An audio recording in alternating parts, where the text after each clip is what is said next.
Në viteve 90, një huaj që ishte interesuar për vendin ton, erdhi këtu dhe brenda një jave mësoi gjithë alfabetin e gjuhës shqipe, ndërsa brenda 6 javësh arriti që të komunikojë në shqip.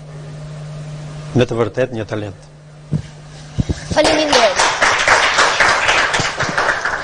Atëherë, pyetja ime e dytë për ju është: cila është ajo femër, si quhet, e cila ka fituar, profesor mund ta them edhe një se ngatrova si. Atëherë, ajo është e vetmja femër e cila ka fituar çmimin Nobel në fizik dhe në kimi. Cila është ajo?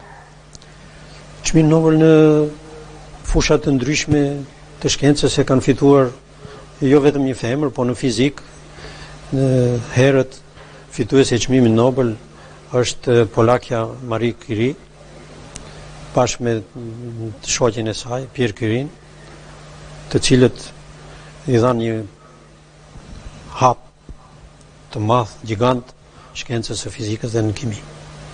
Faleminderit. Nëse jam i saktë. Sigurisht. Ishte një kënaqësi që bashkë biseduam. Faleminderit. Profesor Besniku, ju falenderoj sinqerisht që u bët pjesë e emisionit tonë dhe do ishte kënaqësi dhe për ne që t'ju kishim përsëri në studio. Unë të ngrihem në këmbë tashti, se jemi të barabartë. Ishte kënaqësi për mua në veçanti që u takuam bashkë, që bashkë biseduam dhe po largohem me mbresat më të mira, i bindur se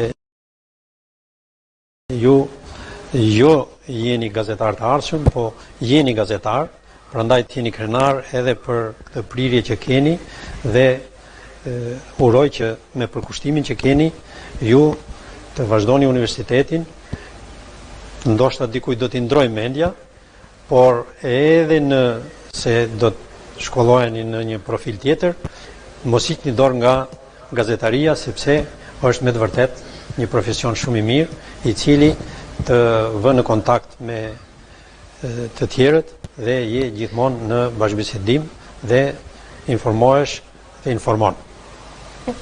Faleminderit.